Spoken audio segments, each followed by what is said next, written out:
friends. Welcome to a time to connect in the middle of the week.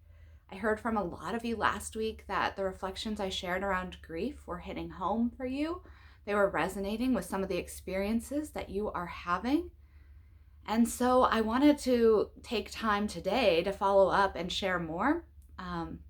Kevin would joke that I always have more to say about something, and in this case, he would be completely right. I do have more reflections on grief that I have been thinking about and wrestling with, and so I want to take some time to share those with you as this seems to be something that you're thinking about experiencing in your life. So the first one, I have two thoughts, and I don't know that they're connected or not, but they're both about grief, so I'll share them in this space. The first thing that I've been thinking about is related to a meme that I've seen going around social media or other jokes, and it's not meant to be a joke. It's not funny, haha. It's more trying to bring perspective. But what it is it's a meme that talks about how Anne Frank, and you could use anyone else who needed to hide from forces of extermination and forces of Nazi Germany. It talks about how Anne Frank hid for however many hundreds of days, maybe thousands of days, in a small space with lots of folks, having to be quiet, not going outside, not having any space to do anything. And it makes the point that so we, in our modern luxury of being able to have food delivered, being able to watch whatever we want on TV, can kind of suck it up and we'll survive. And at first I loved this because it gave me some perspective and I thought, yes, this is true. But then I will say that after 8-9 weeks, however long this has been, I found that that meme to be much less helpful for me, because I found that I started thinking that whatever happened, whatever grief or loss I knew, it just played into the Pain Olympics game that we play often, where something has to be the worst thing in order for it to be the valid thing. And so I began thinking that our grief, our pain, our loss, our fears don't have to be the worst possible thing in human history for them to be either the worst thing that's happened to us or for them to just be real to us. It doesn't even have to be the worst thing that we have ever lived through in our own lives. We have deep grief that we bear. It doesn't have to be the worst of it for it to also be grief, for it to also be pain, for it also to hurt and be brokenness and leave us uncertain, to leave us sad. And so I've been thinking a lot about this. I've been thinking about how I hope that that empathy can make space for grief and pain and brokenness and fear that does not need to look like our own fear or grief or pain or brokenness. That empathy, that compassion makes space for all of the hurts that we bring, knowing that our experiences of this time and other experiences in life do not have to be the same. They do not have to match mine. They do not have to be the worst possible human atrocity in all of history for them to be places that are still in need of healing. And so I am hoping that we can share our stories of grief. I am hoping that we do not ever do something to so minimize the grief that we carry, the loss that we know, that we would not process it, that we would not make space for others to bring it and share their stories. I fear what would happen to us as individuals when we don't have space to grieve. I also fear what happens to us as a collective society if we are constantly minimizing the grief and hurt that we have gone through, that communities share.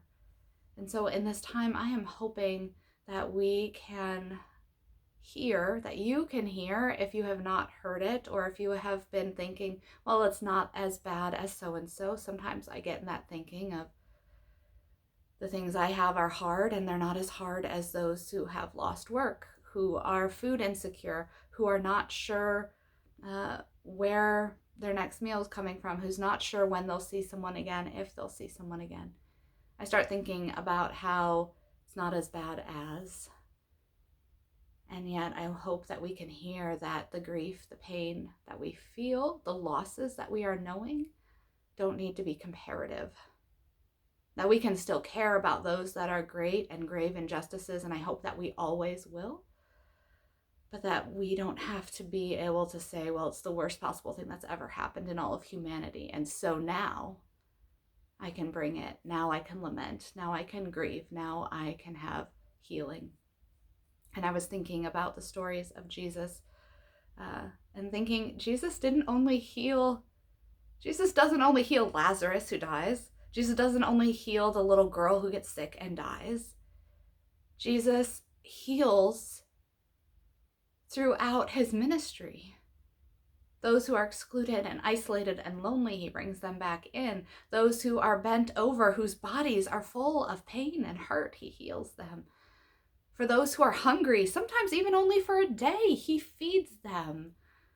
Jesus doesn't say, well, it's not as bad as so-and-so, so I'm not going to take time to bring healing and redemption, not going to bring resurrection into your life where you are.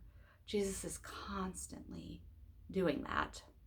And I hope that we as people of faith can have that kind of empathy, that kind of compassion that makes space for the stories of grief and loss that we know, knowing that they don't have to be the same. You don't have to have all of the worst case scenarios happen to you for you to know grief and loss. You also don't have to wait for all the worst case scenarios to happen to you before you can share your story and find healing and hope and redemption.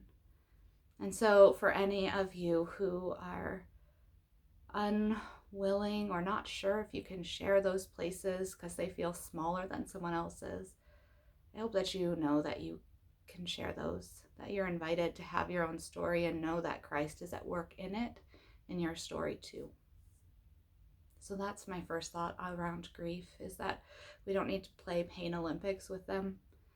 God's love is big enough, God's grace is big enough, and hopefully by the grace of God, our compassion and empathy for one another is big enough too. The second thing that I was thinking about is I was remembering a time when a child psychologist was coming into Sasha's school talking to parents, and he began talking about grief. And he started out using the stages of grief that I think many of us are probably familiar with. I'm sure I'm going to miss some here, but denial and bargaining and depression before acceptance. And he started out talking about experiences, and it begins kind of orderly. And so it almost looks like a nice linear timeline. And then he starts talking through things. And by the end of it, he has basically drawn a large scribble. Very circular, all over the place. There are points on the dot here, there, and everywhere. And it reminded me of something that I think we know, which is that grief is not experienced, it is not processed linearly. We don't necessarily move so nicely from one stage to another, to another, to another. We often go back and forth. And for me, that has been one of the parts that I've reflected on that is one of the most challenging pieces for me in this season, is how quickly the moments of acceptance and the moments of depression and bargaining, how quickly they switch from one to the other. I wish that it was linear, that I moved from one to the other and I could say, well, that part is behind me. I'm this much closer to acceptance, to healing, to redemption, to being okay with it. And my friends, this is simply a reminder that grief doesn't work that way. I use the imagery of grief that I've heard from others, of storms or waves in the sea. And sometimes there are turbulent storms that are they're coming at you from all sides.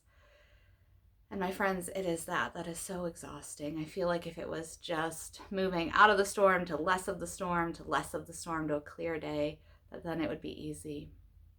And that's just not the way that is not the way grief works.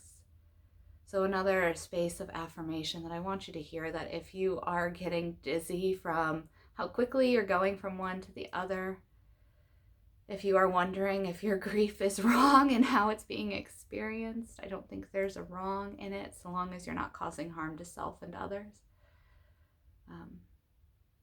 But I do remember, again, the thing in faith that I come back to is that Jesus calms the sea.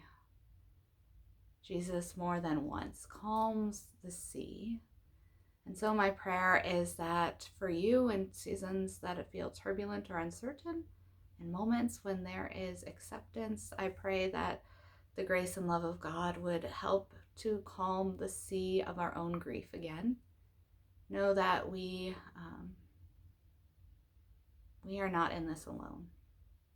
And even as we are connecting in different ways, we are still connected. And may what the peace of Christ, which connects us, may it bring some peace into the places that are turbulent within us. And may we have space to grieve, and may we have space to know the healing love of God. All right, friends, I will talk with you again later.